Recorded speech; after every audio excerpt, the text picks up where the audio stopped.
Yeah, it really is a bit of a treat for this last session. Thank you so much for joining us, Saul. I think, perhaps most people in the room have been on a track with their academic work, and they've been waiting for that breakthrough, waiting for that moment. Could you just perhaps tell us your personal story about your moment, how you actually made the discovery, what this discovery was for us who aren't so into cosmology and physics? Tell us your personal story. Okay, I'll give a quick nutshell feel for what was going on. I began probably even when I was a graduate student. I was looking around for projects which I thought would be a deep physics problem, but also a philosophically interesting problem. And it wasn't obvious that I'd be able to find one, but there was an opportunity that came up towards the end of the 80s, which came out of the fact that we knew ever since the 1930s that the universe is expanding. And maybe just so that you can go home with one extra little bit of knowledge about science that you didn't come with, let me just say what that means. Because I think most of us, when we hear what the universe is expanding, we stop for a second, we think, yes, but what can that mean? What can the universe expand into that's not also universe? So the picture I just want you to have in your mind when I say the universe is expanding is that you're supposed to picture that we live in what may be an infinite universe, as far as we know, and that means that there's galaxy after galaxy after galaxy in that direction and in that direction and this way and that way, and we just live in a sea of galaxies, and that there's the only thing that you should be picturing is that there's sort of a typical average distance between those galaxies, and when we say the universe is expanding, all we mean is that that average distance is getting bigger. So it's not that anything's expanding into anything else. It's still just the same infinite universe with just the same infinite number of galaxies. It's just that all of the distances are a little bit larger. We're pumping a little bit of extra space in between the galaxies. And when you hear about that, it's mind-boggling. But of course, the whole reason to do cosmology is because anything you do with cosmology is mind-boggling. And so you have to get a kick out of the idea that you're going to be asking questions about something that the brain is just not very well designed to handle. Now, the fact that we live in a universe that's expanding has led people for many years, since the 1930s, to ask questions about, well, is that changing with time? And in particular, you might imagine that since everything that's massive in the universe, every galaxy, for example, will attract every other galaxy gravitationally, you might expect that expansion will slow down. And that, so the more stuff there is in the universe, the more the gravity would tend to slow the expansion. And so early on, people started wondering, could we measure how much it's slowing down? And it turned out that in this point in the late 80s, we started realizing that there was a way to make that measurement. And this is something that we began to do.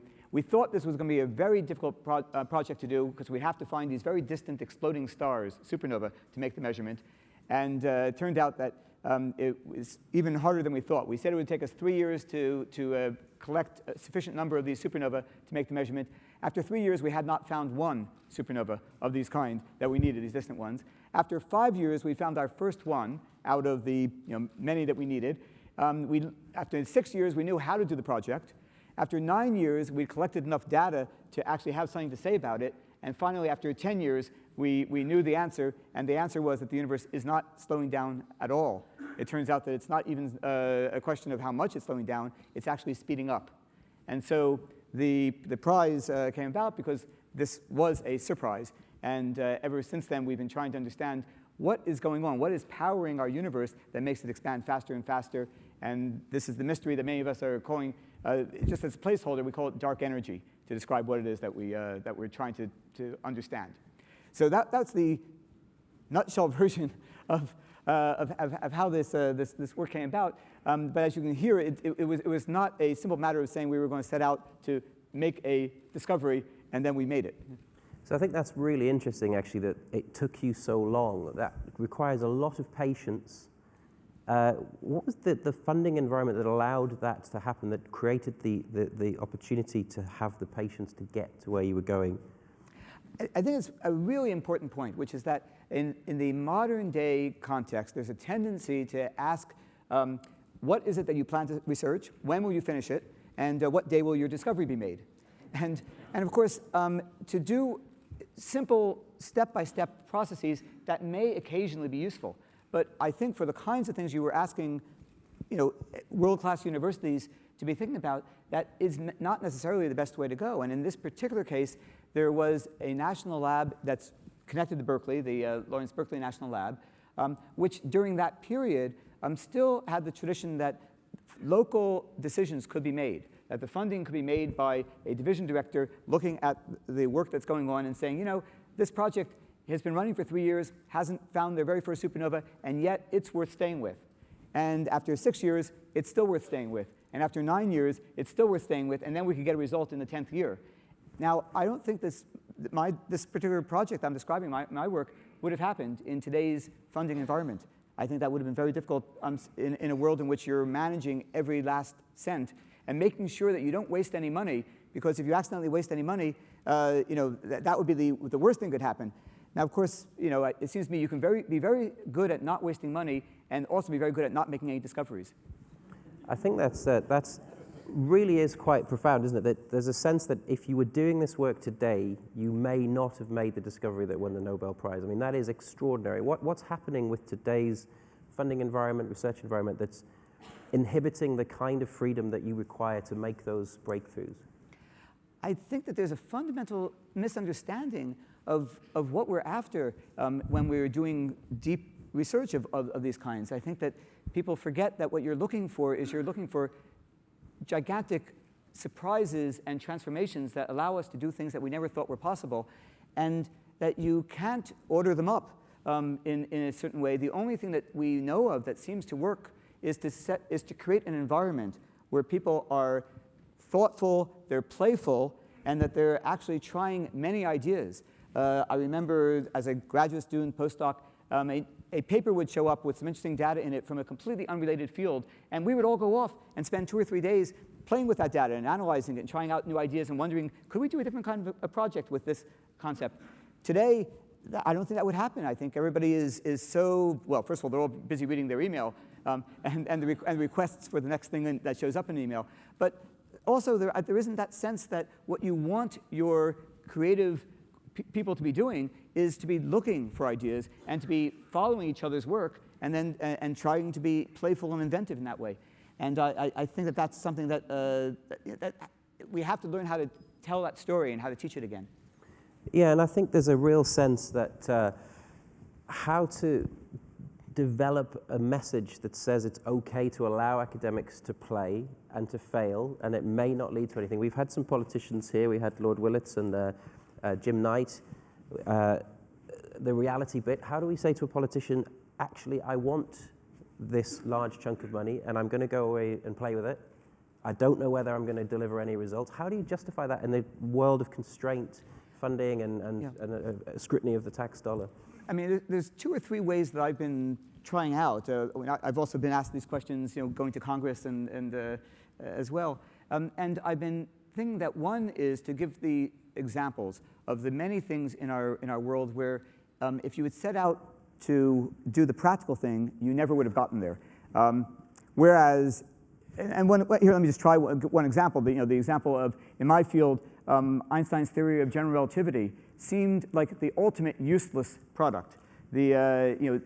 It's asking questions about what would happen if clocks traveled near the speed of light, for example. And this is not something that you would be taking on as a job if you were trying to make sure that you knew that your corporation would make more money next year. However, the modern day world has billions of dollars of industry and so much of how we run based on the fact that we now know how to do GPS location, which actually depends on using corrections that you only can get from Einstein's theory of general relativity. But obviously, he wasn't designing it for that purpose. And the other Nobel Prize at Berkeley that comes to mind is the laser. And the development of the laser was a curiosity-driven project where you were trying to understand what happens with energy levels in atoms. And yet, this would not be the way you would go about designing a printer if you were setting about to design a printer or, of course, a whole communication system. And I think these examples, I hope, would lead people to realize that you could live in a world where none of those things had been developed. And we would not have any of these, what seem to us miracles and magical aspects of our world today that allow us to leapfrog the problems that you might get. But you can't order them up. You have to let people try out ideas. So that's one approach. And then the other approach is to say, even if you're a hard-line business person and you say that the only thing we're doing is we're worrying about developing our bottom line for next year, you can look at the example of venture capitalists, and you ask what fraction of their money that when they invest do they assume is going to end up being a successful project. And it's a small fraction, as I understand it. I think if they, depending on which kind of venture capitalist, if they're getting 15% results, that's considered to be doing very well. And that you're looking for those rare, special events, not, and you have to spread the resources in order to get them. So the risk-taking approach, but actually you can still argue that it will pay off with those major discoveries. What about the sense that, my sense of your discovery as an ignorant history graduate is that it's profoundly changing how we understand our world, but is that an indulgence? What about the balance between funding a cure for cancer or a discovery that might lead to clear applications? Where do you think it might go in terms of, is it just pure curiosity, or can you still argue back and say there'll be things that we learn that will make the world a better place, or is it the understanding itself that's just simply the profound implication? I mean, it seems to me that you want all of the above for various different reasons. I mean, there's, in some sense, we're going to be entering a world in this century, and I assume this will be continuing even more and more so, where our problems are not going to be the problems of how to create enough food, clothing, shelter, and that every one of the individual humans is needed to be spending their time farming and building and constructing. That those things are, if anything, we're going to have the problem that those things will be done in automated ways, and that we have to figure out what are we going to do with humans, and what is the right role for humans. And so I think that there's a big fundamental question of what makes a meaningful life. And I think that comes along with these questions about how do we understand our universe. And so these deep philosophical parts of the story, I think, shouldn't be discounted. On the other hand, I think when you ask, what about solving certain clear practical problems, disease, hunger, and the dangers of climate, or whatever else we will face as the years come along. And I would say that for me, we do not know what all those challenges will be.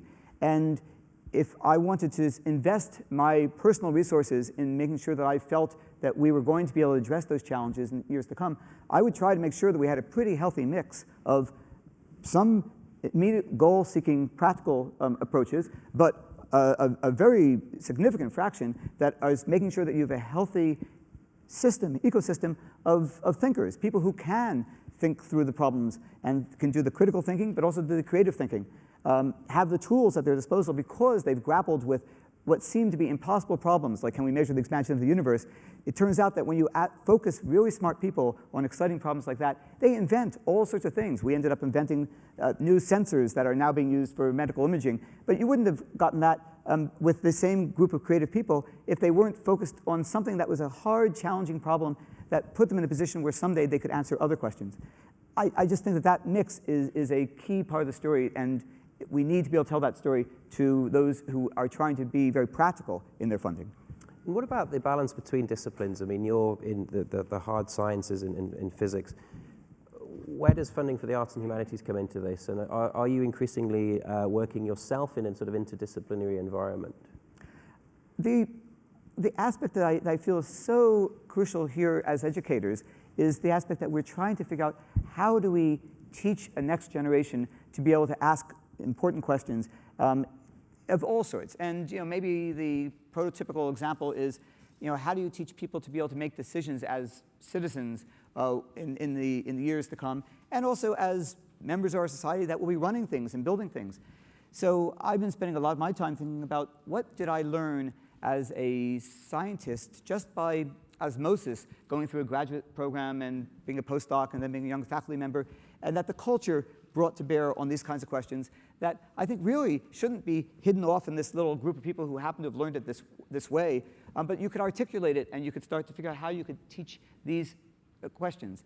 So one of the things I've been working on very hard in the last few years is trying to develop a course that I called Sense and Sensibility and Science, which is essentially a scientific style critical thinking course.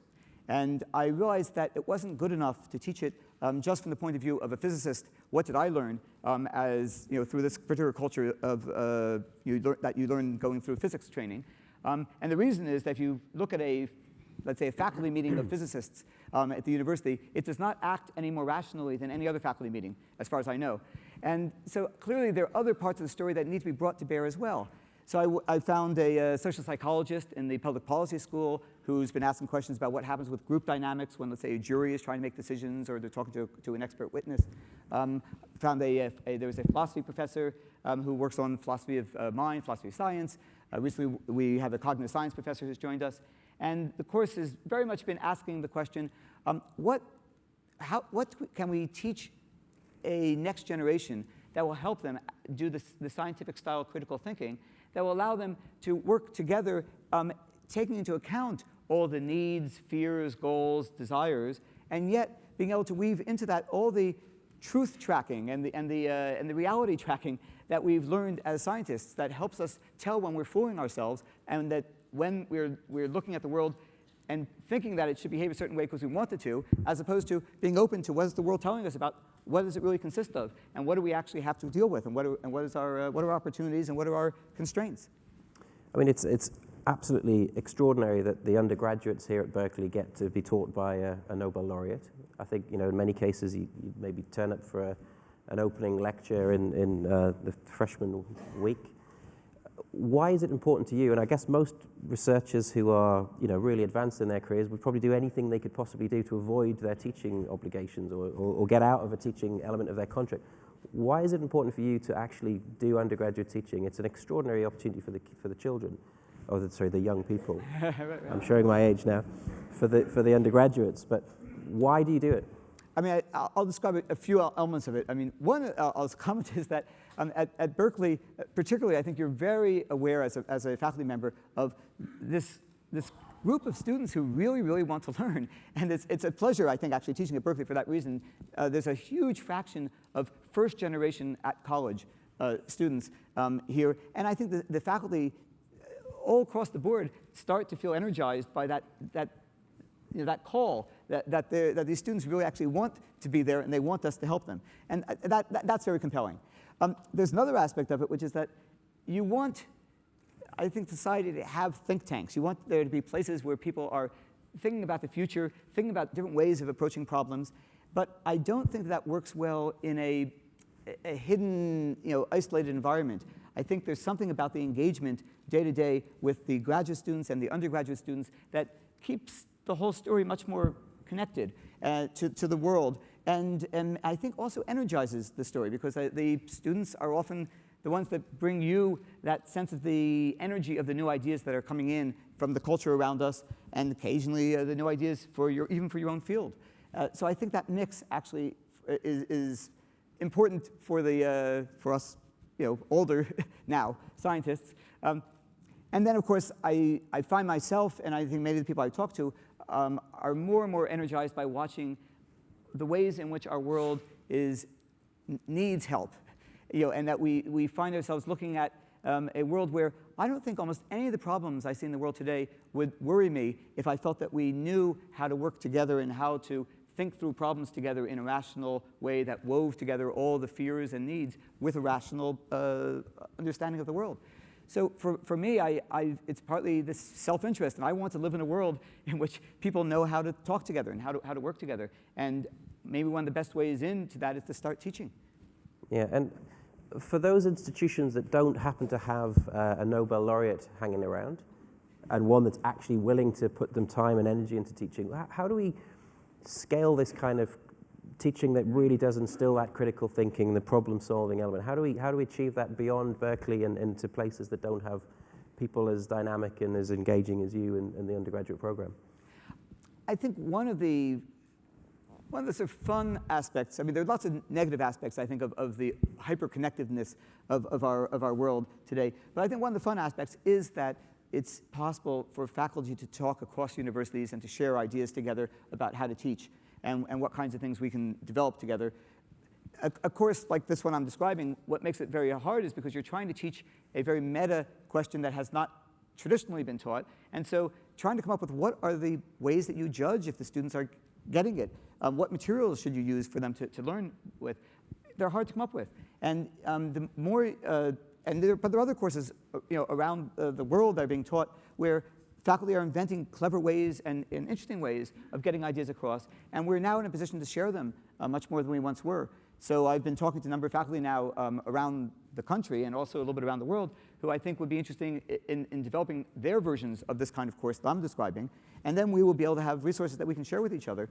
And I think that's the case for many other courses that need a little bit of innovative thinking. And you see this happening with the concept that we were hearing about earlier about the flipped classroom. Clearly, that was a new concept, but it caught on, and people are sharing this and trying it out in many different environments and different places. I learned a huge amount by just reading the literature about how people were teaching when I was developing this course and a previous course. I was teaching a physics and music course. And I tried out all these innovations that I was reading about. I think there is a lot that we can share. Okay, now I'm very conscious that there's probably lots and lots of questions. We could keep going, but we've got about 10 more minutes, and I'd really like to try and bring the audience in here. And perhaps share similar stories about your own teaching practices, how you're trying to instigate critical thinking. Do we have any questions? Can you get a mic to the gentleman at the front and also one here, please?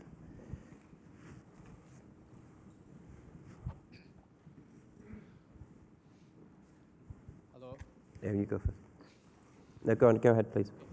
Hello, Melih Bulu, Istinya University. I wonder about the budget of your project that take 10 years, as you said. I wonder about the budget of this project as a rector of a university. Yes, yeah. No, this was a project which at its time, when we were starting it, needed essentially enough budget for probably 2 graduate students and 2 staff scientist level people. And that was what was being provided during that period. I will say that over the years, it was reviewed by the National Lab Review Committees. They would come in, and every year they would come by and they would say, this is the most exciting thing we've been hearing about, but why are you funding it? It doesn't fit the mission of this agency. But it was protected by the local division director because he just kept saying to them, this is the science that we should be doing, and ignoring the advice to stop doing it. Finally, when we started seeing these surprising results at the end, the committees coming in would say, this is exactly what you should be funding. But it's obvious that that's not the sort of thing that's easy to see from 10,000 feet away. That you actually have to be close up to understand why it is that's important. And it's one of the best arguments for giving some autonomy to local funding, as well as trying to do everything from panels from a distance. Thank you very much. And we have another question. Thank you very much, Francisco Cantú, Tecnológico de Monterrey, Mexico. So if I understand correctly, you were the leader of a team that with your colleagues, Schmidt and Rice, were awarded the Nobel Prize in 2011 in physics. So the question is, how was the team collaboration with your colleagues, and what was the teaching load, yours and of your colleagues, during those days of the research? And it's actually an interesting question because I mentioned at the beginning we were really working with just a couple of graduate students and a couple of senior scientists in Berkeley in this group. But this is in the context of a world where there was a lot of international discussion going on. So there was a community, a small community of people who were using these supernovae, these exploding stars, for various kinds of scientific questions, including about those stars themselves. And people would start to come to visit Berkeley and to work with us. Originally, with some of their own funding. Eventually, we would also hire more of them. And then they would come to Berkeley. We had, at that point, a National Science Foundation Center here that would host them without much pay, called the Center for Particle Astrophysics. And then they would go back home to France, Sweden, Germany, later Australia, and set up their own research groups. And till by the time we made the discovery, at that stage, we were completely international collaboration. We had seven different countries involved in the project. We would meet, take turns, which place we would go to for the annual meeting of the collaboration. The fact that there was, that this grew up during the period of improved internet communications meant that there was a lot that was done with the internet, and we would be flying people around and moving data around at the same time. So by the time we got the result, it was definitely an international collaboration that was all working. I'd say about half of them had, maybe a third of them had strong teaching requirements as well. But a number of them were, let's say, staff at observatories, so they were being paid just to work as researchers also. There was, for the last, so that was the 10-year period. For the last 4 years, out of that community that was studying supernova, a rival team started up. And this was a team that was led by Brian Schmidt and had Adam Rees in it. And they came from a slightly different intellectual tradition. My team was mostly physicists with a few astronomers. They were mostly astronomers. And so they decided that they liked what we were doing at this point where we had understood how to find these distant supernovae. And they would race us to the result because they felt that this is their field. They didn't want to get left out of it. And so in the end, there was a dead heat. We announced our results, and within weeks, they announced their results, and that's why it was a shared Nobel Prize. But in particular, it was an interesting sharing of a prize because it meant that a community, between their team, which also ended up having multiple international members, and our team, we made up a good fraction, probably 90% of all the people working on supernova during that period were on one of these teams. So the prize ended up going basically to everybody in this community, to First Order. And I think it really demonstrated what an international and social activity science has become. And were you conscious that that was a bit of a competition, a race, or was it very, very collaborative? And no, it was a pretty fiercely fought race. I mean, among the individuals, many of us were actually friendly with each other, and I would actually get together with Brian Schmidt, the leader of the other group, and we would commiserate with each other about how difficult our various teams could be to work with. But we were hiding. We wouldn't tell each other anything about that was going on that we could help. Even though we would be going, at the end, once the race was really in full speed, we would be flying into the same telescopes that they had just finished with, and they would come to the one right after we'd finished. Every now and then, something would go wrong, and then we would help each other. So we would lose an entire night that was a crucial night to bad weather, and and they would trade one night with us so we could work. They would lose a night, and we would observe some of their supernova for them. To make sure that it wasn't all lost, because we knew how hard this was to do. But to First Order, it was a very fiercely fought competition, which meant that when both teams agreed at the end, everybody was shocked, because it meant they all knew that either group would be happy to show what was wrong with the other group's result. And the fact that they came with the same result we did meant that the community was willing to accept the surprising science much sooner, I think, than ever would have happened otherwise. There's a lot of talk at this event about the balance between competition that's driven by things like rankings, of course, of personal pride in your work versus collaboration. Do you think the element of competition is a really essential spur to that creativity, to getting to that result? I mean, I've thought about this a lot. I think that it's very good part of the mix, but I think that I've also seen where it's overdone. And that another example I've been involved with is a satellite project where we've been developing a new, equivalent to the Hubble Space Telescope with 200 times bigger field of view that could be used to ask the question about what the dark energy is. And my personal impression is that it's been slowed down by the fact that the agencies are so sure that the only thing that is good is competition, that they keep pitting people against each other and not allowing natural formations of collaborative effort to go together. Because I think that you really do want that. You do want that mix, and you want even when people are competing, you want them to later regroup and become collaborators. And we've ended up working with many of the people who were in part of that original competition. At the end of the day, in other groupings, and I just think that there's overemphasis left over from this model of capitalism on the competition side. That people feel like that's the part that's actually making it all work. I think the competition side is kind of a fun little extra element that you should throw in to it, but I don't think you should build it all around the competition. Excellent. Now, I've been a bit greedy with the questions. There is another question from the audience. We're running out of time, but I think we should squeeze as much in as we can. So. Yes, it is a quick question. I'm Natalie Galeano from Tecnológico de Monterrey, Mexico. Some people think that researchers are good teachers, others don't think so. What makes a good researcher a good teacher? I mean, it's been a standing question right at the universities. You know, should the people who are really great at teaching teach, and the people who are really good at doing research do research? I think that there are individuals where that's the case. I mean, there are some people who just make great researchers and are just not really the right people for teaching, and there are people who are great teachers where research isn't their thing.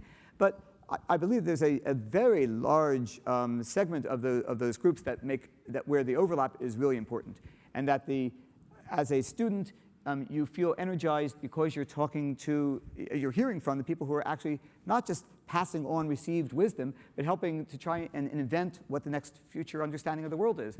And I think it's never too early for them to realize that they should be helping try to figure out the world together, not just learning the received facts, and the things that we already know. And then, of course, I think the stimulation for as I was describing earlier, for the faculty is tremendous as well. That teaching really awakens a lot of the ideas that you otherwise wouldn't get a chance to think about. So I do think that mix has been a very productive mix, and I would hope that in the future we do a lot more of it. One of the projects I've been involved with lately is trying to get data science as a tie across the curriculum and across the university to bring faculty together who ordinarily haven't had a chance to work together. But since many of them have to learn about the tools of how to analyze data and the tools of how to use computers, and it's something where people can share their war stories with each other and also share their expertise with each other. It also gives a nice excuse to look at other fields for a few minutes, and you get some interesting cross-disciplinary work that you otherwise wouldn't get. Similarly, I think it allows students much more quickly to get to do cutting-edge research, because often the faculty need somebody who knows how to analyze the data and knows how to run the computer, and students are, in some sense, the ones who can be ahead of the curve on that, and it brings them into the research game much, much sooner. Well, I'm very sad to say that was one of the quickest half hours I've ever experienced, and I'd love to talk for a lot longer, but we are sadly out of time, so if we could all give Saul a massive round of applause. Thank you very much. Thank you.